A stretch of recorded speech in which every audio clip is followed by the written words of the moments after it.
हरिओम। स्वागत है आप सभी का आज के इस व्याख्यान में। हम सभी लोग लघु सिद्धांत कौमुदी को पढ़ रहे हैं और लघु सिद्धांत कौमुदी पढ़ते हुए अब तक हमने हलंत पुल्लिंग शब्दों में, नकारांत शब्दों में कुछ 7-8 शब्द पढ़े जिसमें अंत में न दिखाई पड़ रहे हैं, ऐसे कुछ शब्दों को पढ़ लिया है।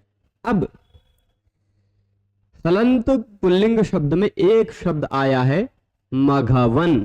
कौन सा शब्द है? मघवन। ठीक है, इस मघवन ये भी नकारांत शब्द ही है, यानी इसका भी अंतिम वर्ण न ही है। क्या है? न। ये तो कूद गए। हाँ, तो मघवन शब्द है। शब्द मैं यहां लिखता हूं मघवन। ठीक है, इसका अर्थ क्या होता है? मघवा कौन है? देवराज इंद्र। ठीक, देवराज इंद्र का नाम है मघवा। ऐसा मतलब न्याय शास्त्र में जब हम सब न्याय शास्त्र पढ़ते हैं तो वहां अनुमान खंड में विशेष करके, अनुमान खंड में जब कहेंगे व्याप्ति विशिष्ट पक्ष धर्मता ज्ञान परामर्शः, पहले क्या कहे? अनुमितिकरण अनुमानम। अनुमिति का करण अनुमान है। द्विधि शब्द अपरिचित। चलिए, अनुमान क्या है ऐसा पूछा गया तो बोल दिया गया अनुमिति का कारण अनुमान है। ठीक, अनुमिति क्या है तो कहेंगे परामर्श से उत्पन्न होने वाले ज्ञान अनुमिति है। तो परामर्श क्या है तो कहेंगे व्याप्ति विशिष्ट पक्ष धर्मता ज्ञान परामर्श है। तो व्याप्ति क्या है, पक्ष धर्मता क्या है, ऐसे प्रश्न पे प्रश्न उठता जाएगा। तो वो इसी तरह मतलब उसी पर कोई एक गुरुजी बता रहे थे कि भाई मघवा कौन है तो कह दीजिए बिडौजा। बिडौजा कौन है तो कह दीजिए पाक शासन। पाक शासन कौन है तो कह दीजिए मरुत्वान। ऐसे कुछ नया नया शब्द कहते रहिए। मतलब भाई इंद्र। इंद्र मघवा मतलब कौन? इंद्र। खाली ये एक हंसने की बात होगी बीच में। तो मघवन शब्द है, मूलतः क्या शब्द है? मघवन। यह नकारांत है, आपको दिखाई पड़ रहा होगा कैसा? राजन इत्यादि की तरह, है ना? राजन इत्यादि की तरह दिखा। राजन में भी अंत में अन था, मघवन में भी अंत में अन है, उसी तरह दिख रहा है ना। पर यहां पर यह शब्द थोड़ा सा अलग हो जाएगा। थोड़ा सा अलग हो जाएगा कब? 5 जगहों पर। 5 जगह कौन से? सु, औ, जस, अम और औट। यह इतने 5 प्रत्यय लगने पर यह शब्द थोड़ा सा अलग हो जाएगा और बाकी सब ठीक ठाक, बाकी राजन शब्द की तरह नहीं। और फिर थोड़ा सा आजादी प्रत्ययों में और नियम लगेगा, ये बात है। हाँ, तो यह 5 प्रत्ययों में इसका 2-2 तरह का रूप बनेगा मघवा बहुलम सूत्र के आधार पर। मघवा बहुलम कहता क्या है कि मघवन जो शब्द है, मघवा कैसे बन गया? जैसे राजन का राजा बन जाता वैसे मघवन का मघवा बन गया है, वही मघवा लिखा हुआ है। ठीक, तो मघवा यानी मघवन शब्द की बात चल रही है। राजा अगर कहीं कह दिया जाए तो राजन, राजा मतलब राजन शब्द की बात चल रही है। तो मघवा बहुलम, अब ये क्या है भाई? थोड़ा सा इसके प्रसंग को देखना पड़ेगा। 6-4-128 प्रसंग निकालेंगे तो इससे पहले कहीं आपको, कहीं क्या, ये एक सूत्र ऐसे दिखाई पड़ा हो रहा होगा, अर्वाणस त्रसावनय। त्रसा त्रसवानय, हमारे उल्टा लिखने लगा था। त्रसा व न, यहां यही दिख रहा है। इसी सूत्र से त्रि की अनुवृत्ति आ रही। किसकी अनुवृत्ति? आप कहेंगे त्रि कहां इस सूत्र में लिखा है? इस सूत्र में त्रि है। अर्वाणः त्रि असौ अनयः, ऐसा है। अर्वाणस त्रि असौ अनयः। त्रि असौ त्रसौ हो गया है और अनयः में एचो यवायव से आव आदेश हो गया है। तो अर्वाणस त्रसावनयः ऐसा सूत्र है। वहां से त्रि की अनुवृत्ति आ रही है। तो यहां पर मघवन शब्द के स्थान पर विकल्प से बहुलम त्रि, खाली यही विकल्प से कहां पर, कौन सा प्रत्यय लगे रहने पर यह नहीं कह रहे, खाली यह कह रहे हैं कि मघवन शब्द होना चाहिए, उस मघवन शब्द के स्थान पर त्रि हो जाया करता है। क्या हो जाया करता है? त्रि। शब्द है कौन सा? मघवन। आदेश क्या हो जाएगा उसके स्थान पर? तो क्या यह पूरे मघवन के स्थान पर होगा या केवल अंतिम वर्ण के स्थान पर होगा? बताइएगा, क्या यह पूरे मघवन के स्थान पर होगा या अंतिम वर्ण के स्थान पर ही होगा? ऐसा प्रश्न उठता है कि नहीं? तो यह निकल के आएगा, यह जो आदेश होगा वह अंतिम के स्थान पर होगा। क्यों? क्योंकि त्रि जो दिखाई पड़ रहा है उसमें रे की इत संज्ञा हो जाएगी। तो यह एक वर्ण वाला आदेश है, एक वर्ण वाला आदेश है, इसलिए एक वर्ण वाला आदेश अंतिम वर्ण के स्थान पर ही होता है। ठीक, तो मघवा बहुलम जब यह नियम लगेगा तो यह क्या लगता है, लग जाता है, अंतिम वर्ण जो मघवन है उसके स्थान पर अंतिम वर्ण का, मघवन का अंतिम वर्ण जो न है इसके स्थान पर विकल्प से त्रि आदेश कर देगा। क्या कर देगा? त्रि। तो मघवत त्रि हो गया। क्या हो गया? मघवत्री। ठीक, री की इत संज्ञा हो जाएगी उपदेश जनुनासिक इत से, तो बन जाएगा मघवत।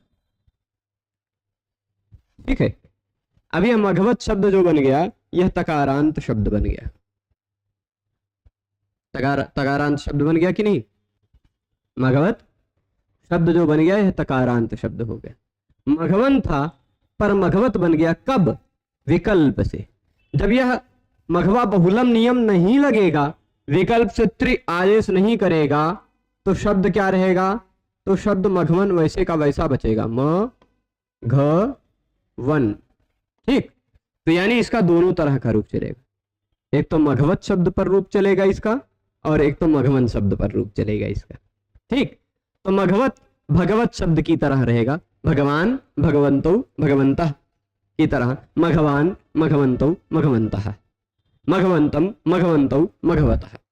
ठीक, तो पहले इन दोनों शब्दों में से है एक ही शब्द, लेकिन विकल्प से अंतिम वर्ण के स्थान पर त्रि आ गया, त्रि में से री की इत संज्ञा हो गई तो मघवत बन गया। तो यानी इस एक शब्द को पढ़ने में हम दो शब्द, एक शब्द को पढ़ने में हम क्या कर रहे हैं? दो शब्द पढ़ रहे हैं। अब पहले कौन सा वाला पढ़ाएं?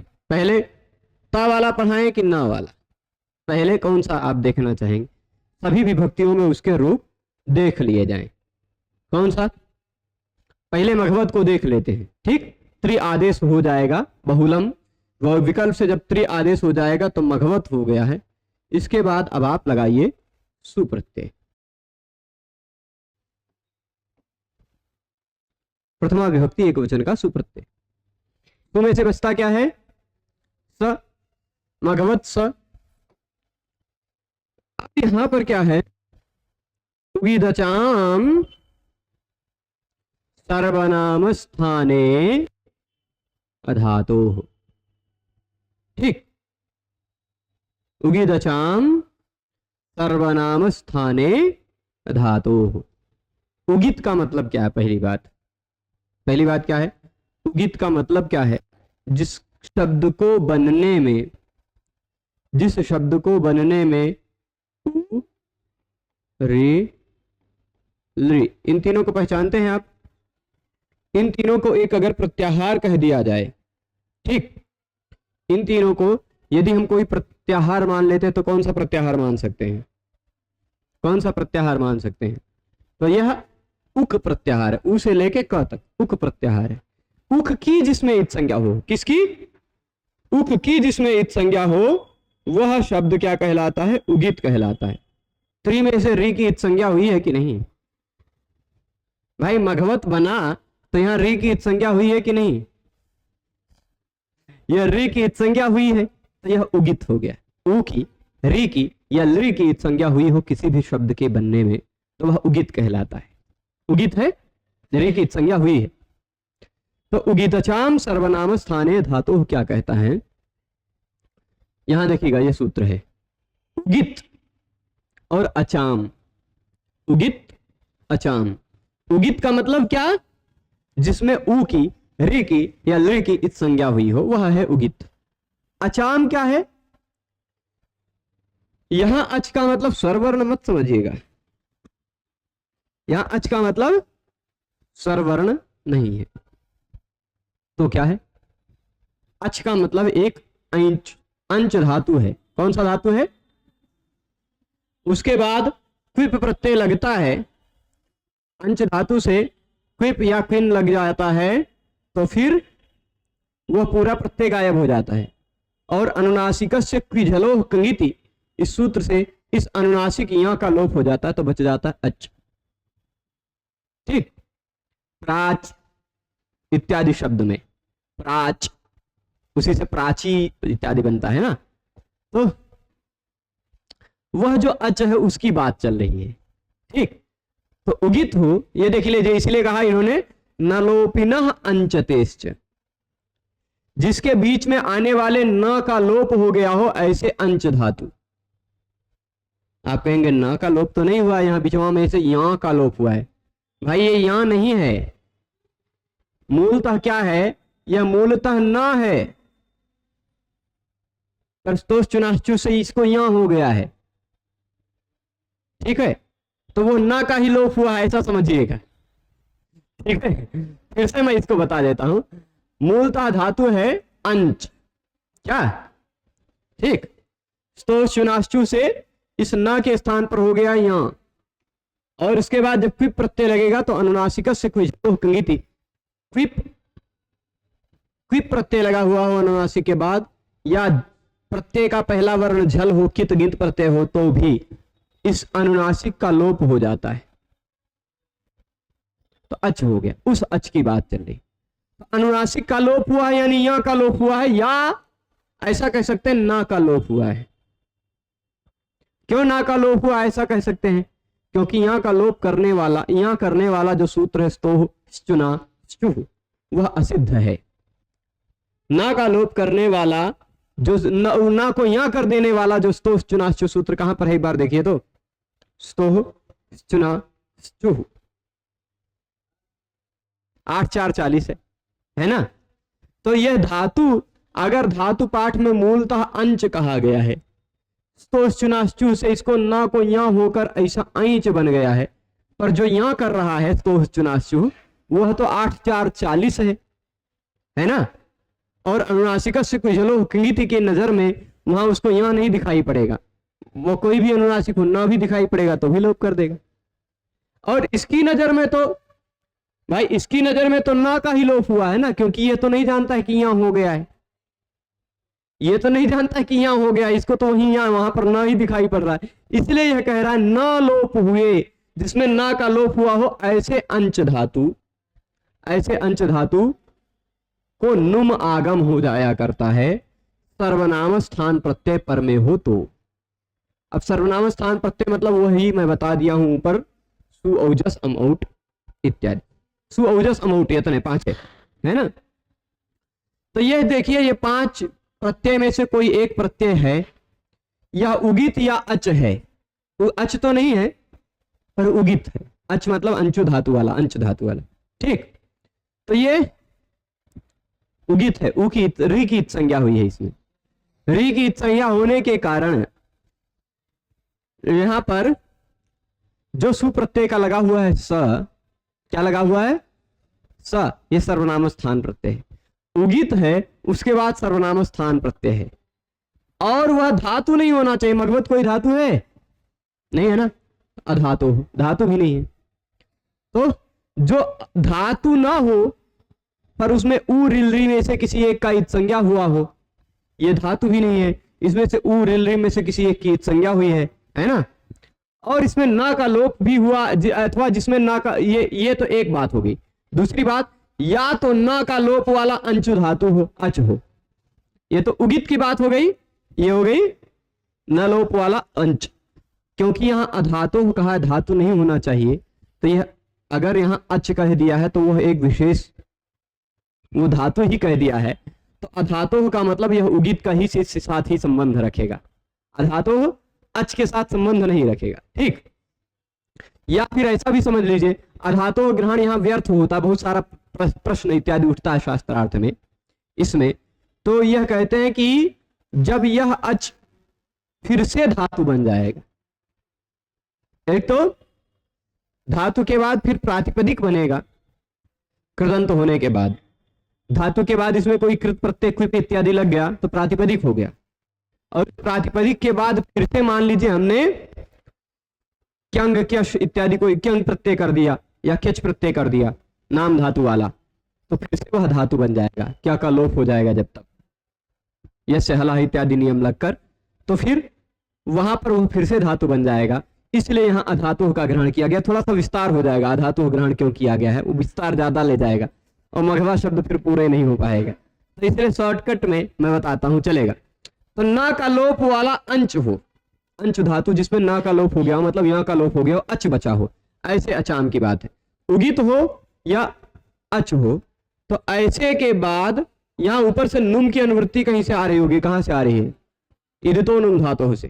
ठीक, इदतो नुम धातु से नुम की अनुवृत्ति आ रही, तो नुम आगम हो जाता है कब, सर्वनाम स्थान प्रत्यय पर में होना चाहिए। ठीक, तो ये रहा सर्वनाम स्थान प्रत्यय पर में, यह है उगित, तो इसको नुम आगम हो जाएगा। अब मघवत को नुम आगम होगा, मघवत को नुम आगम होगा कि नहीं, होगा ना सभी जगह, क्योंकि उगित है। तो चलिए नुम आगम कर देते हैं।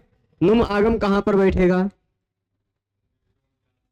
विदचोन्त्यात् परः, मां की संज्ञा वाला है, इसलिए अंतिम स्वर वर्ण के बाद बैठेगा। देखिए ये हमने लिखा म, ये लिखा घ, ये लिखा व, अंतिम स्वर वही वर्ण यही है, इसी के बाद बैठ जाएगा नुम, और उसी के बाद ये वाला त उतर का आ जाएगा, है ना। नुम में से क्या बचता है, म की हलंत्यम सहित संज्ञा, उ की उपदेशे जनुनासिक सहित संज्ञा, नुम में से केवल बचता है न, क्या हो गया, मघवंत। नुम में से न खाली बचता है, तो अब मघवत बन गया मघवंत। अच्छा जोड़ के हम लिख दें ऐसे तो कोई दिक्कत नहीं ना, न और ता को ऐसे जोड़ के लिख देते हैं, न त स्व। ठीक हो गया। अब यहां पर हल्ज्ञाभ्यो दीर्घात खत्म, हल्ज्ञाभ्यो दीर्घात श्रुति से प्रक्तम हल खत्म हो गया ना। और फिर संयोगांतस्य लोपः, संयोग का अंतिम, संयोग जिसके अंत में आता हो, संयोग जिसके न और ता का संयोग है, संयोग जिसके अंत में आ रहा हो, ऐसे शब्द के अंतिम वर्ण का लोप हो जाता है। अब नकारांत शब्द है ना, नकारांत शब्द है, अब तो नकारांत की स्थिति में आ गया ना, नकारांत शब्द है, इसकी उपधा को दीर्घ कर दिया जाएगा, है ना, क्योंकि सुप्रत्यय है, तो मघवान बन गया। ठीक है, मघवान बना, जैसे भगवान वैसे मघवान। ठीक है, तो मघवान तो बना लिया। अब फिर मघवत शब्द है, उसके बाद प्रत्यय लगाया हमने औ या फिर औट, ये दोनों। ठीक, पहले शब्द था मघवन पर बन गया औट, मघवन लगाया हमने, विकल्प से मघवा बहुलभ से मघवान को मघवत्री बनाया, और मघवत्री में से फिर मघव बचाया, मघवत बचाया ना, त्रिक में से री की संज्ञा कर रही, तो मघवत शब्द बन गया है। अब मघवत शब्द के बाद औ प्रत्यय लगा है, उगित है कि नहीं, उगित है, उसके बाद सर्वनाम स्थान प्रत्यय है, और रहेगा तो भी, औट रहेगा तो भी, है ना, तो नुम आगम हो जाएगा, विचों में ही न जुड़ जाएगा, मघवंतौ जोड़ दी। ठीक, बन जाएगा मघवंतौ, नुम में से न खाली बचेगा। जस प्रत्यय इसी तरह जोड़ लेंगे, जस का अस बचेगा, मघवंतस, मघवंतः, स को रुत्व विसर्ग कर लीजिएगा, मघवंतः, तो मघवान, मघवंतौ, मघवंतः, अम जोड़िए मघवंतम, नुम आगम ऐसे ही हो जाएगा, औट जोड़िए मघवंतौ। यहां तक हो गई उगिदचाम की बात खत्म। ठीक, अब शब्द क्या है, मघवन था, उसमें मघवन में मघवा बहुलम सूत्र से अंतिम शब्द के अंतिम वर्ण के स्थान पर त्रि आदेश होकर उपदेशे जनुनासिक ईद से री की ईद संज्ञा हो गई है, तब मघवत तक पहुंच गए हैं हम। ठीक, अब मघवत तक पहुंच गए हैं, इसके बाद हम प्रत्यय लगाते हैं शस। ठीक, लगा देते हैं। शस में से बचता क्या है? ठीक, अब यहां तो कोई दिक्कत नहीं ना, यहां पर मघवत अस मघवतस, यहां तो नुमागम नहीं होगा, उगिदचाम सर्वनाम स्थाने नहीं लगेगा, उगिदचाम नहीं लगेगा। क्यों? क्योंकि तुरंत बाद में जो प्रत्यय है वह सर्वनाम स्थान नहीं है। ठीक, तो उगिदचाम सर्वनाम स्थाने धातु नहीं लगकर नुमागम नहीं हो पाएगा, तो मघवतस मघवतः बन जाएगा। अच्छा, एक जगह बचा रह गया है संबोधन का सु, उसका बचा है स, तो वो भी सर्वनाम स्थान है ना, तो उगिदचाम लगेगा, मघवंत स, है ना, मघवंत स। और फिर खत्म, संयोगांत से लोपा। ठीक, ठीक है, यहां सर्वनाम स्थाने चा संबुद्धौ से उपधा को दीर्घ नहीं हो पाएगा, क्योंकि यहां संबुद्धि प्रत्यय है। ठीक, तो हे मघवन बन जाएगा। प्रथमा में सु लगने पर मघवान बन गया था, सर्वनाम स्थाने चा संबुद्धौ से उपधा को दीर्घ हो गया था, यहां उपधा को दीर्घ नहीं हो पाएगा संबोधन के एक वचन में। ठीक है, तो मघवन तक पहुंच गए। अब फिर मघवता भी बन गया, फिर मघवत। अब देखिए, मघवन था, उसको मघवत बना लिया है आपने। ठीक, मघवन शब्द था, उसको मघवत बना लिया है। अब प्रत्यय का पहला वर्ण स्वरवर्ण हो तो जोड़ते जाइए, मघवत टा, मघवत आ बन जाएगा मघवता, भगवता की तरह। मघवत गे, अभी स्वरवर्ण वाला ही हम प्रत्यय बता रहे हैं। मघवत गे, गे में से बचेगा ए, मघवत ए, मघवते, वैसे ही कर लीजिएगा। मघवत घसी और घस बचेगा अस, घसी और घस में से बचेगा अस, मघवत अस, मघवतस, मघवतः, स को रुत्व विसर्ग कर लीजिएगा। ठीक, और फिर इसके बाद मघवत ओस, मघवतोस, मघवतोह, ओस दोनों जगह लगेगा, षष्ठी सप्तमी दोनों। आम, मघवत आम, मघवताम, मघवत ई, मघवत ई, मघवती। ठीक है, तो इस तरह स्वरवर्ण वाले सारे प्रत्यय हो जाएंगे, ओस भी, मघवत ओह। और यदि प्रत्यय का पहला वर्ण व्यंजन है, भ्याम है, भिस है, भ्यस है, तो भ्याम, भिस, भ्यस, सुप, ये चार। भ्याम 3 जगह, भ्यस 2 जगह, है ना, भ्याम 3 जगह, भ्यस जो 2 जगह, और भिस जगह, सुप 1 जगह। ये चारों हलादि प्रत्यय, प्रत्यय का पहला वर्ण हल है। कहने को 4, वैसे टोटल 7, वो 7 प्रत्यय। तो उन 7 प्रत्ययों के लगने पर क्या होगा?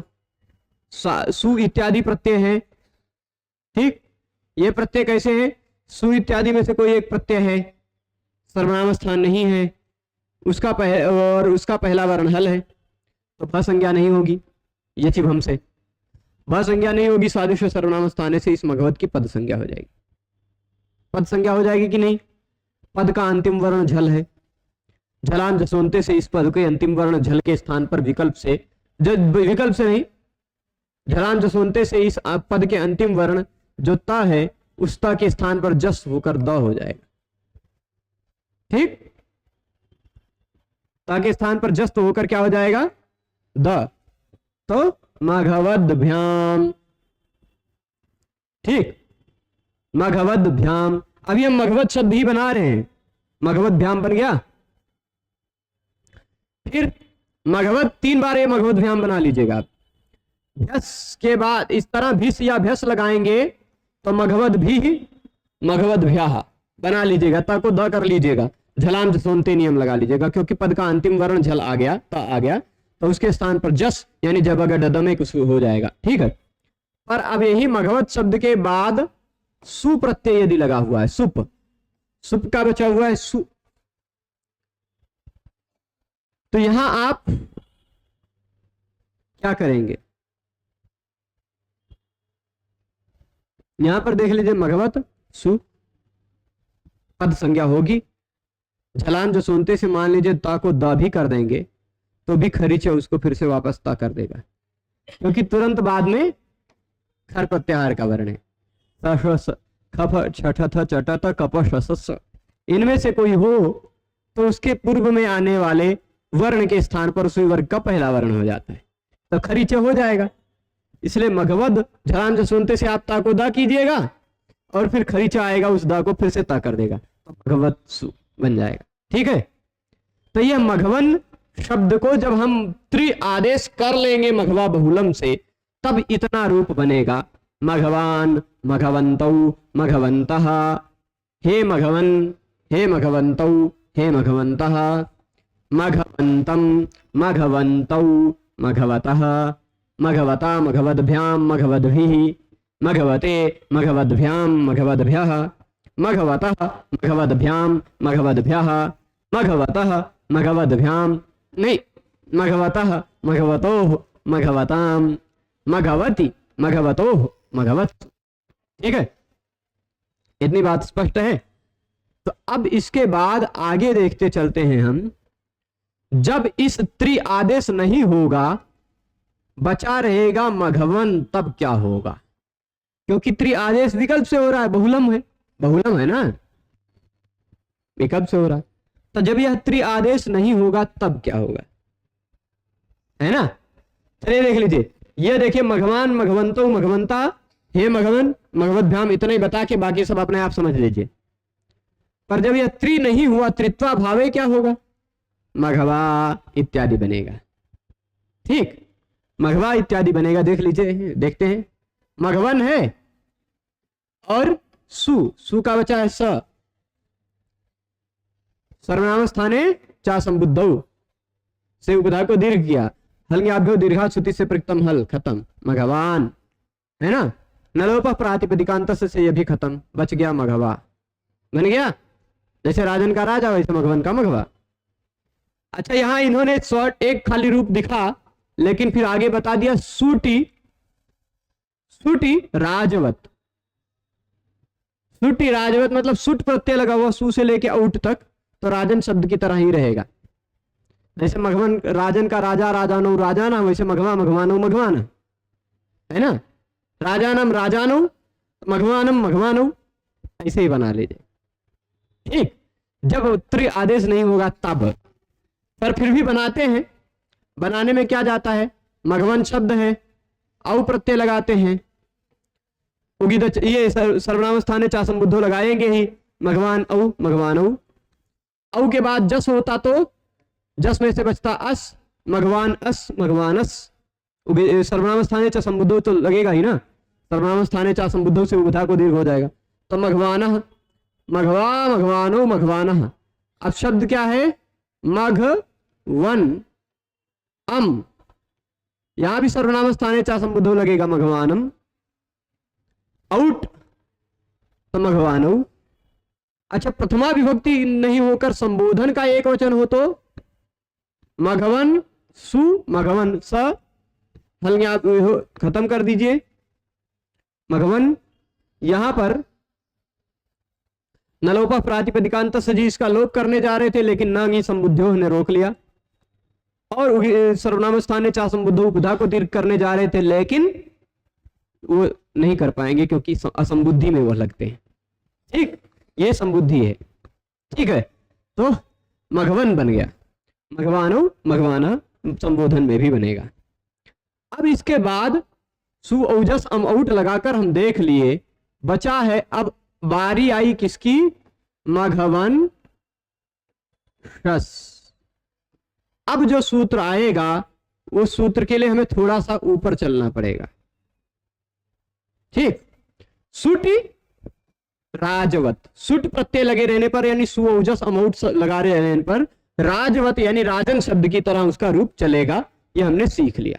जैसे राजन का राजा वैसे मघवन का मघवा, राजन का राजा नो मघवन का मघवानो, राजन का राजा न मघवन का मघवाना, राजन का राजानम मघवन का मघवानम, है ना? राजन का राजानो मघवन का मघवानो। यहां सुट प्रत्यय लगे रहने पर मतलब सुओजस अम औट।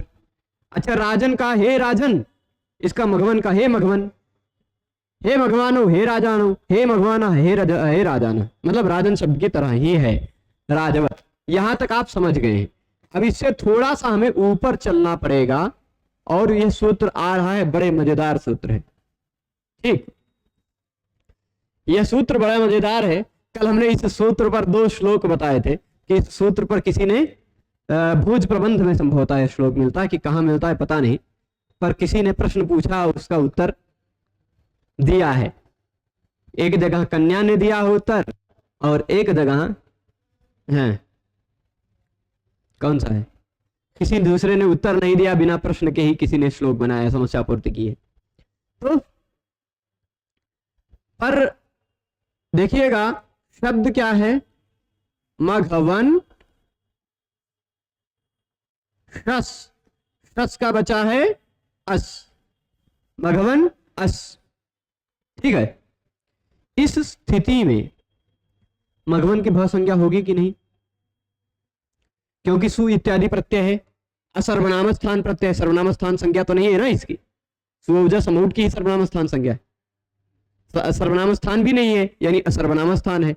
शुरुआती 5 प्रत्ययों को छोड़कर के प्रत्यय छठा है, तो यह सर्वनाम स्थान नहीं है, सु इत्यादि है, और इसका पहला वर्ण या अथवा स्वर वर्ण है ना। तो यह चीज हमसे इस मघवन की हो जाएगी भ संज्ञा, हो जाएगी ना। भ संज्ञा जब होती है तो क्या होता है, अल्लोपोन जी आने लग जाते हैं, अन के आ का लोप करने लग जाते हैं। मघवत शब्द में नहीं लगा था क्योंकि वहां अन नहीं था, वहां तो अत हो गया था, मघवत जब बन गया था तो, है ना।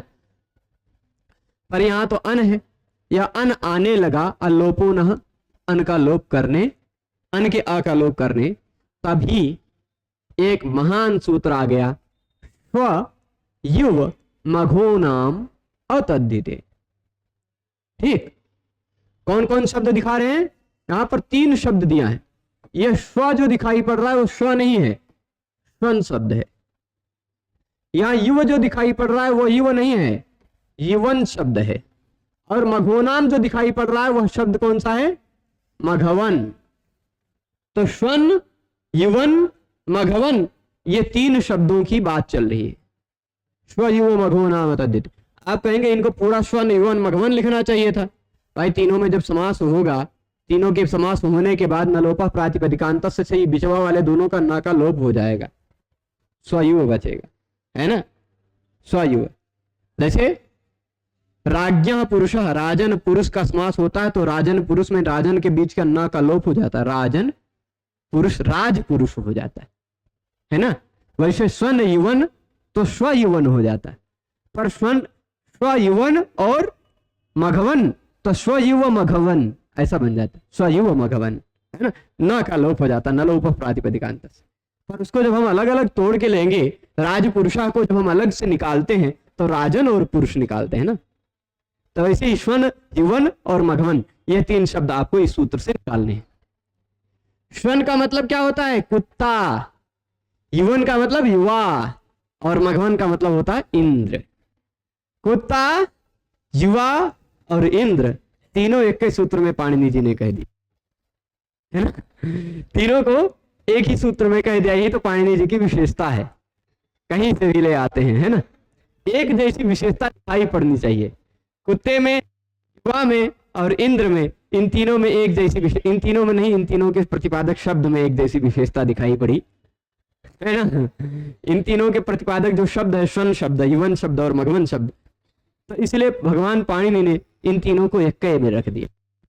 ठीक है, इस पर कहीं एक जो प्रसंग आता है जो मैं कल बताया था, अनऑफिशियली बताया था, यहाँ वीडियो में नहीं था, कुछ लोगों को, कि कोई एक कन्या एक धागे में, एक सूत्र में, मतलब एक धागे में क्या बांध रही, एक धागे में उसी में कांच की मोतियां भी डाल रही थी, उसी में मणि भी डाल रही थी और उसी में सोना भी डाल रही थी। ठीक, कांच भी डाल रही थी, मणि भी डाल रही थी और सोना भी डाल रही थी माला बनाते समय। तो सामने से कोई पंडित जी गुजर रहे थे और उन्होंने पूछा कि कांचम मणिम कांचन मेक सूत्रे मुग्धे निबध्नासि, ये मुग्धे, मुग्धे मतलब मूर्ख, मूर्ख हो क्या तुम, एक ही धागे में, एक ही धागे में तुम कांच, मणि और कांचन रख रहे हो। एक धागा नहीं कहा वहां, एक सूत्रे, सूत्र भी धागा का अर्थ होता है। तो उसी एक सूत्रे शब्द को दूसरे लाइन में उन्होंने भी उत्तर लेते हुए कहा क्या, वो इतना खाली बोला, कांचम मणिम काचम मणिम कांचनम एक सूत्रे मुग्धे निबध्नासि। तो वो कहती है किमत्र चित्रम विचारवान पाणि निरेक सूत्रे श्वानम जीवानम मघवानमः।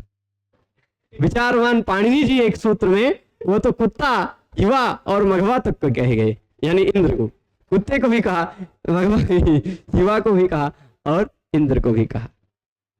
अच्छा, किस पर किसी ने स्वानम युवान मघवानमाह, इसी पर, इसी लाइन को लेकर किसी ने दूसरे तरह से आया, उसने थोड़ा और अच्छी कल्पना की। क्या कही, सुनेव यमुना प्रसभम प्रदर्शिता गौतम धर्म पत्नी, बाकी की लाइन वैसे ही है, विचारवान पाणिनिरेक सूत्रे युवा। मतलब क्या है कि कुत्ते की तरह भी व्यवहार करते हुए, कुत्ते की तरह व्यवहार करते हुए युवक इंद्र ने, बात है ना उस समय, कुत्ते की तरह व्यवहार करते हुए युवा इंद्र ने गौतम की धर्म पत्नी के साथ बलात्कार किया या कुछ गलत किया। इसलिए उस घटना को याद करते हुए, विचार करते हुए भगवान पाणिनि जी ने उन तीनों को एक साथ रख दिया, कुत्ता, युवा और मघवा, तीनों को एक ही सूत्र में रख दिया। ये तो हो गया थोड़ा सा व्याकरण से अतिरिक्त साहित्य का विषय हो गया। अब हम आते हैं इसमें व्याकरण में। ये तीन शब्द मतलब श्वन, युवन और मघवन, ये तीन शब्द अन में अंत आते हैं, इनमें अंत में अन आता है कि नहीं, श्वन, युवन, मघवन, अन अन अन तीनों में अंत में सुनाई पड़ रहा है। इसलिए क्या करें, अनंता नाम, अन अंत में हो जिसके, अन अंत, अनंत। यहाँ डबल न कैसे हो गया, वो गमो ह्रस्वाद अच्छी गमन नित्यम, वह नियम आप पढ़े। तो अन जिसके अंत में हो उसको क्या कहा जाएगा, अनंत, अन अंत अनंत। तो अन इनके अंत में आना चाहिए। अच्छा, यहां पर भस्य की अनुवृत्ति आ रही है ना, भस्य की अनुवृत्ति आ रही है और संप्रसारणम की अनुवृत्ति आ रही है कि नहीं, भस्य की भी अनुवृत्ति आ रही है और संप्रसारणम की भी अनुवृत्ति आ रही है। संप्रसारणम की कहां से आ रही है, वसो संप्रसारणम, हाँ, विद्वस का विदुषा बनाते हैं बहु भसंज्ञक, भसंज्ञक में विद्वस का विदुषा, विदुषा है ना, विदुषे, वहां विद्वस रहता है पर विदुष हो जाता है, संप्रसारण करते हैं। तो वैसे भसंज्ञक, ध्यान दीजिएगा, भसंज्ञक श्वन शब्द हो, भसंज्ञक युवन शब्द हो, भसंज्ञक मघवन शब्द हो, इनके बाद तद्धित प्रत्यय न लगा हुआ हो, अतद्धित, तद्धित प्रत्यय है क्या ये, नहीं, ये तो सुप प्रत्यय, सुजस इत्यादि प्रत्ययों में से एक है। तद्धित प्रत्यय कहां पर है, तो आप देखेंगे 4 1 76, 4 1 76 तद्धिता है ना, वहां से लेके 5 4 160 तक जितने भी प्रत्यय वो तद्धित प्रत्यय है ना। 4 1 76 से 4 1 100 नहीं 5 4, देखिए ये देख लीजिए, 4 1 76 से 5 4 160 तक के प्रत्यय तद्धित हैं, ठीक। उनमें पहला प्रत्यय है ति, यूनस्ति सूत्र से, और अंतिम प्रत्यय है कप, पूरा प्रवृत्तिभ्य कप, ठीक। तो ये सारे तद्धित प्रत्यय हैं ति से लेके कप तक।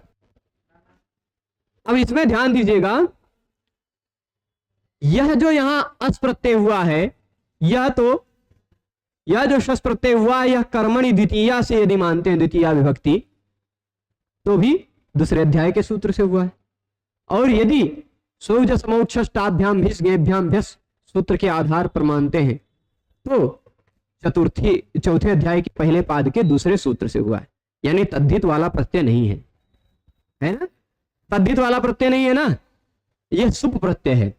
तो अतद्धित स्वन शब्द हो, युवन शब्द हो, मघवन शब्द हो, इनके बाद तद्धित से भिन्न प्रत्यय हो, तद्धित से भिन्न प्रत्यय हो, तो और इनकी भ संज्ञा हुई हो, तो इनके स्थान पर संप्रसारण हो जाया करता है। क्या हो जाया करता है? संप्रसारण। अनंत होने चाहिए, भसंज्ञक होने चाहिए ये तीनों शब्द, तो इन तीनों शब्दों के अतद्धिते संप्रसारणम, तद्धित से भिन्न प्रत्यय परे होने पर संप्रसारण हो जाता है। अब संप्रसारण किसको करेंगे? संप्रसारण मतलब क्या? संप्रसारण मतलब क्या, फैला देंगे? नहीं, संप्रसारण मतलब होता है, आप पहले पढ़ चुके हैं कि ज्ञान संप्रसारण। संप्रसारण क्या होता है? संप्रसारण मतलब होता है यण इक, इसी को संप्रसारण कहा जाता है। यण के स्थान पर इक कर दिया जाना संप्रसारण कहलाता है। यानी आप क्या समझेंगे? स्वन शब्द, युवन शब्द और मघवन शब्द, स्वन शब्द, युवन शब्द और मघवन शब्द के बाद कोई अतद्धित प्रत्यय पर में हो, तद्धित से भिन्न प्रत्यय पर में हो, और इन तीनों की भ संज्ञा हुई हो, तो इन तीनों शब्दों के अंदर आने वाले इक के स्थान पर, इन तीनों शब्दों के अंतर्गत आने वाले यण के स्थान पर इक हो जाता है। यण इक, यण के स्थान पर इक हो जाएगा। अब संप्रसारण करना है तो संप्रसारण न के स्थान पर तो हो नहीं पाएगा, घ के स्थान पर तो हो नहीं पाएगा, व के स्थान पर ही होगा। यह अपने आप समझ रहे हैं, यह अपने आप समझ रहे हैं, है ना? तो मघवन में, हाँ भाई, युवन में दिक्कत आएगी, युवन में यह भी है वह भी है, दो दो यण मिल रहे हैं, वहां दिक्कत आ सकती है कि भाई संप्रसारण किसको करें, या को कि वह को, है ना? पर स्वन में दिक्कत नहीं आएगी, मघवन में दिक्कत नहीं आएगी। युवन में जो दिक्कत आएगी उसका समाधान किया जाएगा, पाणिनि जी बताएंगे उसका समाधान, अगला सूत्र, अगले सूत्र में उसका समाधान बताएंगे। पर स्वन और मघवन में तो दिक्कत नहीं है, अभी हम खाली मघवन पढ़ रहे हैं, ठीक? आगे कहीं ना संप्रसारण संप्रसारण सूत्र मिलेगा, उसी के द्वारा पता चल जाएगा, अंडरस्टूड हो जाएगा, समझ लिया जाएगा, युवन वाली समस्या सॉल्व हो जाएगी वहां पर। अब क्या कर दिया कि मघवन में म वैसे का वैसा लिख दिया, ठीक? घा वैसे का वैसा आ गया, वा के स्थान पर आ गया ऊ, ठीक? कोई दिक्कत नहीं ना किसी को। और इसके बाद बचा हुआ है आ, वह में आ भी तो था और ना। अब कोई कहेगा भाई या ऊ के बाद आ रहा है, ऊ के बाद आ रहा है, तो इको यानी से ऊ को वाह कर दीजिए, तो हम कहेंगे भाई वही काम करते रहे, ऊ को वाह करते रहे, फिर वाह को ऊ करते रहे, ऊ को वाह, वाह के ऊ को वाह को ऊ, ऐसे करते रहे। क्योंकि अगर ऊ कर वाह कर देंगे तो फिर मघवन हो जाएगा, फिर सोए उन मघवन नाम तो दिते लग जाएगा, ऊ कर देगा, फिर इको यानी लगा के आकर वाह कर देंगे, ऐसे करते नहीं, ऐसा नहीं होगा, ठीक है? ऐसा नहीं होगा। जब संप्रसारण हो, जब संप्रसारण हो तो 6-1-105 के आसपास निकालिए, देखिए कहीं संप्रसारण अच्छा दिखाई पड़ रहा है? कितने नंबर पे है? 108 पे चलेगा, श्री श्री 108 है ना, श्री श्री 108 जी, 6-1-108 नंबर सूत्र है संप्रसारणाच। वहां पर एंगी पररूपम से पररूपम की अनुवृत्ति आ रही है, आ रही होगी, देख लीजिए, है ना? एंगी पररूपम कहां पर है? 6-1-94 नंबर, वहां से पररूपम की अनुवृत्ति आ रही है। तो अच्छा, पूर्व रूप की अनुवृत्ति आ रही है ना? अरे पररूप, पररूप कहां करने जा रहे हैं हम? पूर्व रूप होगा यहाँ, पररूप नहीं, पूर्व रूप। अमी पूर्व से पूर्व की अनुवृत्ति आ रही है ना? अमी पूर्व से पूर्व की अनुवृत्ति आ रही है, और इको यणचि से अच की अनुवृत्ति आ रही है, अचि, ठीक? तो संप्रसारणाच सूत्र में यहां लिख रहा हूं, संप्रसारणाच पूरा सूत्र लिख रहा हूं अनुवृत्ति के साथ। संप्रसारणाच अचि, इको यणचि से अचि की अनुवृत्ति आ रही है, अचि, है ना? संप्रसारणाच अचि पूर्व, नहीं एक समझ लीजिए, एक पूर्व प्रयोग की भी अनुवृत्ति आ ही रही है ना? एक पूर्व प्रयोग, ठीक? क्या अमी पूर्व से पूर्व की अनुवृत्ति आ रही है, इतना प्रसंग चल रहा है।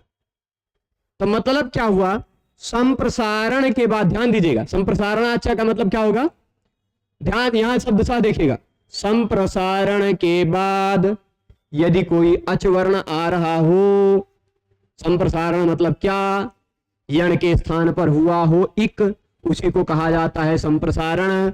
संप्रसारण के बाद कोई अच आ रहा हो, ये रहा संप्रसारण, उसके बाद ये रहा अच।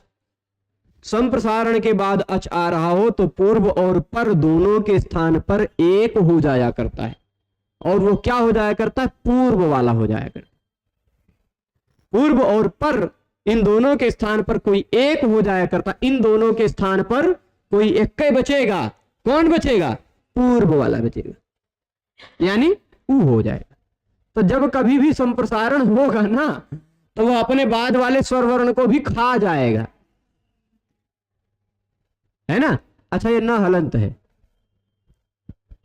अब माघा उ न, माघा में आ है, उ उसके बाद संप्रसारण वाला है ना, उ संप्रसारण वाला, आ और उ को आद गुणा से गुण करके ओ कर लीजिए, क्या कर लीजिए, ओ, मघोन हो गया। क्या हो गया, माघवन को हमने क्या बना लिया, मघोन बना लेंगे। यहां तक फिर से एक बार मैं संक्षेप में बता देता हूं। तद्धित से भिन्न, क्या, तद्धित से भिन्न कोई प्रत्यय हो पर में, और स्वन युवन मघवन की भ संज्ञा हुई हो, ठीक, तो उसके यण के स्थान पर संप्रसारण हो जाया करता, यानी इक हो जाया करता। तो यण के स्थान पर इक किया, ऊ कर दिया, और संप्रसारणाच्च से पूर्व रूप करके ऊ बचा, ऊ और अ में से ऊ खाली बचा, पूर्व रूप। आ और ऊ के स्थान पर माघा में जो आ है ना, माघा में जो आ है, और इस ऊ को गुण करके ओ कर दिया, मघोन अस।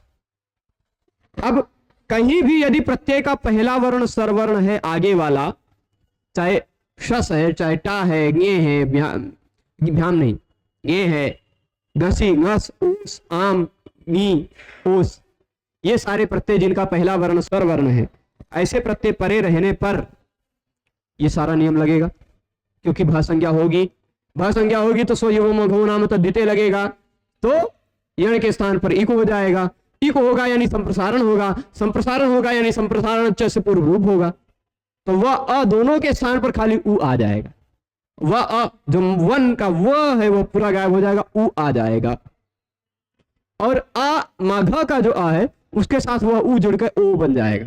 तो मघोन, ठीक, मघोन बनना सुनिश्चित है यदि प्रत्यय का पहला वर्ण स्वरवर्ण है तो, ठीक है। आप जोड़ लीजिए आगे, मघोन अस, मघोनस जोड़ देंगे, मघोन धन अस जुड़ के बन जाएगा मघोनस, फिर को रू से रू करेंगे, रू का र बचाकर खरवसाने और विसर्जन यहां से विसर्ग कर लेंगे, बन जाएगा मघोना, ठीक। अब प्रत्यय का पहला वर्ण स्वर वर्ण रहेगा तो मघवन को मघोन बनाने में किसी को दिक्कत हो तो बताइए।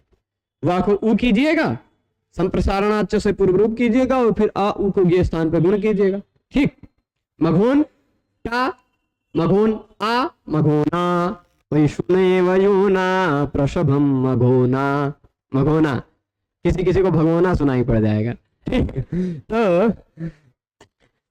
यहां देखिएगा, ये मघोना हो गया, मघोने, गे लगाइए, गे का ए बचेगा, मघोन गे, मघोन ए, मघोने, घसी और घस का अस जोड़िए, मघोन अस, मघोनस, मघोना बन जाएगा, मघोना साकुश। और फिर उसके बाद ओस, मघोन ओस, मघोनोस, मघोनोस, मघोनो बन जाएगा ना, ओस लगाकर। आम लगाएंगे तो मघोन आम, यही लिखा हुआ है मघोन आम, ठीक, षष्ठी बहुवचन का वही रूप है, स्व युव मघोन आम, ठीक। ये तीनों शब्दों का षष्ठी बहुवचन का ही रूप, मघोन आम, मघोन आम बना ले, मघोन ई, मघोन ई, मघोनी बन जाएगा, मघोन ओस, मघोनोह। परंतु जब प्रत्यय का पहला वर्ण स्वरवर्ण नहीं रहेगा तो भसंज्ञा भी नहीं होगी, और भसंज्ञा भी नहीं होगी तो स्वयं मघो नाम तद्धिते नहीं लगेगा, क्योंकि वो भसंज्ञा होती है तभी लगता है।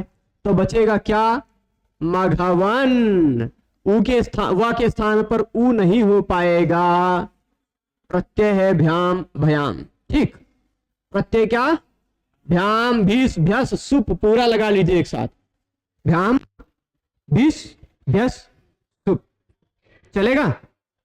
चारों लगा करके आप देख लीजिए। खाली करना क्या है, पूर्व की पद संज्ञा हो जाएगी। पद संज्ञा होगी कि नहीं? ते का पहला वर्ण व्यंजन वर्ण हो तो सादिश्य सर्वनाम स्थाने से पद संज्ञा हो जाती है। ठीक, सु औजस अम औट को छोड़कर प्रातिपदिक के बाद लगे हुए प्रत्यय की पद, सु औजस अम औट को छोड़कर प्रातिपदिक के बाद लगे हुए प्रत्यय का पहला वर्ण या को छोड़कर कोई व्यंजन हो, या होगा तो यची भम से भ संज्ञा होगी। या के सिवाय कोई दूसरा व्यंजन वर्ण है प्रत्यय का पहला वर्ण, तो उससे पूर्व की पद संज्ञा हो जाया करती है स्वादिष्ट सर्वनाम स्थानीय सूत्र से। तो पद संज्ञा होगी, प्रातिपदिक संज्ञक भी है, पद भी है, नलोप प्रातिपदिकांत से खाली लोप कर दीजिएगा बस। मघवभ्याम, मघवभिः, मघवभ्यः, मघवभ्यः, है ना, और मघवसु, मघवसु। ठीक है, इतनी बात स्पष्ट, बाकी हो गया यह मघवन शब्द खत्म। एवं स्वन युवन, इसी तरह स्वन और युवन शब्द भी चलेगा, पर मघवन शब्द का तो मघवा बहुलम से द्विधु रूप हो गया था, मघवत भी बन गया। स्वन और युवन में, स्वन और युवन में तो मघवा बहुलम की जरूरत नहीं है ना? स्वन शब्द में और युवन शब्द में तो मघवा बहुलम लगेगा नहीं, त्रि आदेश होगा नहीं, स्वत और युवत बनाने की जरूरत नहीं है। तो हम स्वन और युवन शब्द को देख ही लेते हैं, तभी खत्म करते हैं, जिससे ये स्वयो मघो नाम तद्धिते खत्म हो जाए। ठीक है, तो यहां देखिएगा, ऐसे ही रखते हैं, स्वन और युवन। युवन को देखने में थोड़ा सा दिक्कत आएगी, पर देख डालते हैं, क्योंकि एक ही प्रश्न उठेगा उसी का समाधान कर देंगे। यहां आपको सुप्रत्यय लगाएंगे, सु का स बचेगा, तो कुछ और नहीं करना है, उपधा को दीर्घ कर दीजिए स्वान, सु के स को लुप्त कर देंगे हल्ग्याभ्यो से, नलोप प्रातिपदिकांत से लोप कर देंगे तो बन जाएगा श्वा। क्या बन गया? श्वा, मतलब कुकुर, एक कुकुर। ठीक, और युवन में भी वही, उपधा को दीर्घ कर दीजिएगा, नलोप प्रातिपदिकांत से ना का लोप कर दीजिएगा, युवा बन गया श्वा युवा। ये दो जगह तक आप बना लिए। अब इसी के बाद शब्द क्या है? स्वन और युवन। औ प्रत्यय लगेगा तो भी, औ लगे चाहे जस लगे चाहे अम लगे चाहे औट लगे, ये पांचों जगह। ठीक, औ, अच्छा पहले सु वो वाला भी लगा लेते हैं, संबोधन वाला सु लगा लेंगे तो सर्वनाम स्थाने चा समुद्धो नहीं लगेगा, उपधा को दीर्घ नहीं कर पाएगा, और उस सु के सा को लोप कर देंगे, है ना, हल्ग्याभ्यो से। तो खाली क्या बचा? स्वन। न का नलोप प्रातिपदिकांत से जी लोप करने जा रहे थे, लेकिन न की संबुद्धियों ने रोक लिया। गी और संबुद्धि का प्रत्यय परे होने पर न का लोप नहीं होता, तो हे स्वन हे युवन यही बन जाएगा, हे राजन की तरह। फिर उसके बाद औ लगाइए चाहे औट लगाइए चाहे संबोधन वाला औ लगाइए, तीनों एक साथ देखते हैं तो क्या हो गया? औ, खसको मत, हाँ, उपधा को दीर्घ करेंगे ही, श्वानौ युवानौ। ठीक है, जस लगाइए, जस का बचेगा अस, सर्वनाम स्थाने चा संबुद्धों से उपधा को दीर्घ होगा ही, श्वानस युवानस, युवानः, श्वानः युवानः। ठीक है, अम लगेगा तो श्वानम युवानम। ठीक है, श्वानम युवानम मघवानम है ना, श्वान युवान और मघवान तीनों। फिर इसके बाद औट तो श्वानु युवानु। यह सर्वनाम स्थान प्रत्यय लगने पर क्या हुआ यह हमने देख लिया।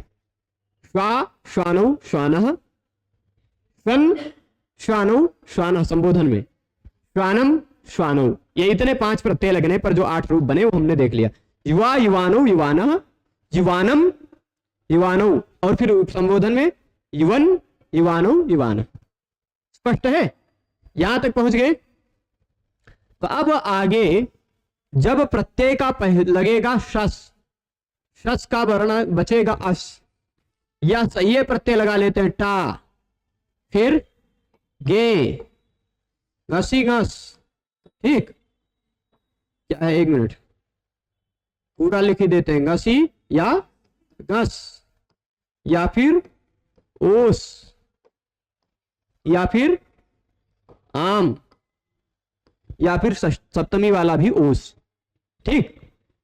तो क्यों, टा में से बचता क्या है आ, गे में से बचता क्या है ए, घसी घस में से बचता क्या है, ये इतने प्रत्यय में एक साथ मैं इसलिए बता रहा हूं जल्दी से हो जाएगा, उसमें से ओ है ही, आम में आम, पहला वर्ण स्वरवर्ण है, ठीक। इतनी बात स्पष्ट है। सप्तमी एक वचन का गी, गी में से बचता है ई, ठीक। इतने प्रत्यय लगे रहने पर क्या होगा वह आप जानते हैं, पर फिर भी एक बार बता देते हैं। इतने प्रत्यय लगे रहेंगे तो ये सारे प्रत्यय सर्वनाम स्थान प्रत्यय नहीं है, सुजस अमोट में नहीं है, असर्वनाम स्थान प्रत्यय है ना, असर्वनाम स्थान प्रत्यय है। यचिभम से भ संज्ञा हो जाएगी, प्रत्यय का पहला वर्ण स्वर वर्ण है सभी जगह, तो यचिभम से स्वन और रिवन की भर संज्ञा होगी। 1 मिनट, स्वान नहीं, शब्द क्या बचा है, शब्द तो स्वन ही है ना, ये श्रन मत पढ़िएगा, स्वन, और यहां शब्द क्या है यू वन, ठीक। इतना बात स्पष्ट है। तो भ संज्ञा होगी, श्वयुवमघो नाम तद्धिते, यह सूत्र लगेगा ये वाला, संप्रसारण करने लगेगा, क्योंकि अन है इनके अंत में, भ संज्ञा है इनकी, तो इनके बाद अतद्धित प्रत्यय है, वो सारे प्रत्यय जो लिखे हुए तद्धित नहीं है, तो संप्रसारण हो जाएगा, ठीक। संप्रसारण होने लगा, स्वन शब्द में तो खाली वह है, स्वन शब्द में तो खाली वह है, उसको हम ऊ कर सकते हैं, पर युवन शब्द में यह और वह दोनों है। हम किसको संप्रसारण करें, पहले पहले वाले को करें कि दूसरे वाले को करें, यह को संप्रसारण करें कि ऊ को वह को संप्रसारण करें, युवन में दो दो है ना, या भी है, देख लीजिए है ना भाई, हमें मघवन में तो एक ही वर्ण मिला था, पर वन में एक ही वर्ण यण मिला है, पर युवन में दो दो यण मिल रहा है, यह भी और वह भी, किसको संप्रसारण करें, है ना। तो एक सूत्र भगवान पाणिनि ने लिखा है कि न संप्रसारणे संप्रसारण, मतलब क्या कि अगर एक संप्रसारण हुआ हो, समझिएगा, अगर कहीं एक संप्रसारण हुआ हो तो उस संप्रसारण से पूर्व में और फिर से संप्रसारण नहीं किया जा सकता। संप्रसारण में कौन सी विभक्ति लगी है, सप्तमी, तस्मिन् नीति निर्दिष्टे पूर्वस्य, तो संप्रसारण से पूर्व में और कोई दूसरा संप्रसारण नहीं हो सकता। यानी पाणिनि जी यह भी कहना चाह रहे हैं कि कहीं कहीं हो सकता है तो अगर दोनों में से किसको पहले करना ये भी बता दे रहे हैं, बाद वाले को पहले करना है। कैसे पता चला, क्योंकि वह कहते हैं कि संप्रसारण यदि पर में हो तो पूर्व वाले को फिर से संप्रसारण नहीं हो पाता, ठीक। तो अगर यह संप्रसारण इस व को पहले संप्रसारण कर देंगे तो व के स्थान पर जब उ हो जाएगा तो इस यू के संप्रसारण नहीं हो पाएगा, यह को न संप्रसारणे संप्रसारण, ठीक। तो न संप्रसारणे संप्रसारणम में पाणिनि भगवान ने कहा कि संप्रसारण से पूर्व वाले वर्ण को फिर से संप्रसारण नहीं होता। संप्रसारण से पूर्व में आने वाले, एक संप्रसारण हो गया हो तो उससे पूर्व में आने वाले को फिर से संप्रसारण नहीं किया जा सकता, ठीक है। अब ये बताइए, युवन को क्या आप संप्रसारण कर पाएंगे, नहीं कर पाएंगे। युवन में य को नहीं कर पाएंगे, व को कर पाएंगे, ठीक है। यहां देखिएगा, इसलिए संप्रसारण पर में हो तो पूर्व यण को संप्रसारण नहीं होता, समझिएगा। संप्रसारण पर में हो तो पूर्व में आने वाले यण को संप्रसारण नहीं होता। इति यकारस्य नेत्वम, इसीलिए यकार को ई नहीं हो पाया, यकार से न इत्वम, यह के स्थान पर ई नहीं हो पाया, क्यों?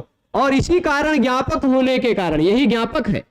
पाणिनि जी संप्रसारणे संप्रसारणम क्यों कह रहे? ऐसा कह देते न संप्रसारणात् संप्रसारणम, है कि नहीं? संप्रसारण के बाद वाले को संप्रसारण नहीं होता, ऐसा भी कह सकते थे। संप्रसारणे संप्रसारणम क्यों कह रहे? संप्रसारण पर में हो तो पहले वाले को संप्रसारण नहीं होता। यह कहने से वो बताना चाह रहे हैं कि पहले बाद वाले को संप्रसारण करो, फिर पहले वाले को करने की सूचना, है ना? तो बाद वाले को ही केवल संप्रसारण हो पाता, यह इनका निष्कर्ष है। अतएव ज्ञापकात, ये पाणिनि जी के कह देने से हमें ज्ञात हो जाता है, तो पता चलता अंतिम यण को ही पूर्व में संप्रसारण करना चाहिए, पहले अंतिम यण को ही संप्रसारण करना चाहिए। यह आपको पता चल गया निष्कर्ष। अब देखिए, शन में से जब संप्रसारण किया तो श ऐसे बचा, है ना? श आधा बचा है, आधा अलग कर देते, व के जगह पे उ आ गया और अन बचा हुआ है, स उ अन। ठीक, कोई दिक्कत नहीं ना? उसी तरह यहां देखिएगा, य नहीं, यू पूरा लिख देते हैं, यू, फिर इसके बाद उ अन। ठीक, संप्रसारण हो गया ना, स्वयुव मघो नाम तद्धिते से, स्पष्ट है? तो अब इस संप्रसारणाच से इन दोनों में और इन दोनों में पूर्व रूप हो जाएगा, पूर्व वाला बचेगा, यानी खाली उ बचेगा। ये अ, इसी में उ जो है वो अ को निगल जाएगा, पूर्व रूप हो गया संप्रसारणाच से। तो यू उ न और श उन, तो श में ऊ की मात्रा चढ़ा दे, कोनो दिक्कत नहीं। श आधा है, उसमें ऊ की मात्रा चढ़ा दे तो हम बना देते हैं शुन। क्या बना दिया? शुन। ठीक है, और यहां यू ऊ, अका सवर्ण दीर्घा से इसको दीर्घ कर दिया तो बना दिया यून। ठीक है, संप्रसारण होने के बाद तो ये क्या हो गया? जून मत पढ़िएगा, यजुर्वेद वाले जैसे जजुर्वेद कहते हैं वैसे वो यून को जून कहने लग जाएंगे, है ना? तो ये शुन और यून बन गया, बन जाएगा ना? अब बाकी प्रत्यय जोड़ते जाइए, खत्म। देख लीजिए, शुनः यूनः, शुनः यूनः, है ना? शुना यूना, शुने यूने, शुनः यूनः, शुनः यूनः, शुनोः यूनोः, है ना? शुनाम यूनाम, शुनि यूनि, है ना? स्पष्ट है? तो ये स्वर वर्ण वाले प्रत्यय में सभी जगह ऐसे संप्रसारण हो जाएगा, स्वयुव मघो नाम तद्धिते से। ठीक, और जब स्वर वर्ण नहीं है प्रत्यय का पहला वर्ण, तो शब्द तो वैसे ही स्वन और युवन। ठीक, प्रत्यय का पहला वर्ण यदि व्यंजन है, यानी वो प्रत्यय कौन कौन से हैं? भ्याम डैश 3, भीस, और फिर उसके बाद भ्यस डैश 2, है ना? और फिर उसके बाद सुप। ये इतने प्रत्यय होंगे तब तो भ संज्ञा नहीं होगी स्वन और युवन की, है कि नहीं? तब तो भ संज्ञा नहीं होगी स्वन और युवन शब्द की, नहीं होगी ना? तो भ संज्ञा नहीं होगी तो स्वयुव मघो नाम तद्धिते नहीं लगेगा, संप्रसारण भी नहीं हो पाएगा, नहीं हो पाएगा ना? बस, लेकिन पूर्व पद का अंतिम वर्ण भ संज्ञा नहीं है तो स्वादिष्ट सर्वनाम स्थाने से पद संज्ञा होगी। पद संज्ञा होगी तो प्रातिपदिक संज्ञक जो पद है उसका अंतिम वर्ण ना हो, उसका लोप हो जाता है। न लोप प्रातिपदिकांत से लोप होगा सभी जगह। जोड़ लीजिए, खत्म, है ना? श्वभ्याम श्वभ्याम श्वभ्याम 3 बार बना लीजिए। उसी तरह युवभ्याम युवभ्याम युवभ्याम 3 बार बन जाएगा। ठीक, स्वभिः युवभिः, ठीक, स्वभ्यः युवभ्यः, स्वभ्यः युवभ्यः 2 बार बना लीजिएगा। स्वसु स्वसु स्वसु, ठीक, और युवसु बन गया, खत्म। तो श्वन और युवन शब्द भी इसी तरह समाप्त हो गए। ठीक है, संप्रसारणे परतः पूर्वस्य यण संप्रसारणम न स्यात् इति यकारस्य न इत्वम, यह के स्थान पर ई नहीं हो पाया, अतएव ज्ञापकात् अन्यस्य यणः संप्रसारणम यूनः यूना युवभ्याम इत्यादि बना दिया इन्होंने, खाली 2 या 3 रूप लिखा, यूना बनाया, यूना बनाया, यूने इत्यादि बना लीजिएगा आप, युवभ्याम एक बार बना दिया, युवभ्यः युवभ्य युवभि युवसु आप बना लेंगे। ठीक है, खत्म। अब इसके बाद शब्द आता है अर्वन। अर्वन, उस अर्वन शब्द का जो रूप बनेगा उसको हम अग्रिम व्याख्यान में देखेंगे और न संप्रसारणे संप्रसारणम सूत्र के अर्थ को भी और विस्तार से देखेंगे। ठीक है, अर्वणस्त्रसा बनाया, वो आ रहा है अर्वन शब्द वाला त्रि, है ना, जो मघवन शब्द में मघवा बहुलम से पहले वाला सूत्र अर्वणस्त्रसा बनाया अब आ रहा आएगा, वो कल के व्याख्यान में पढ़ेंगे। सभी लोग जुड़े रहे उसके लिए बहुत बहुत धन्यवाद। नमो नमः।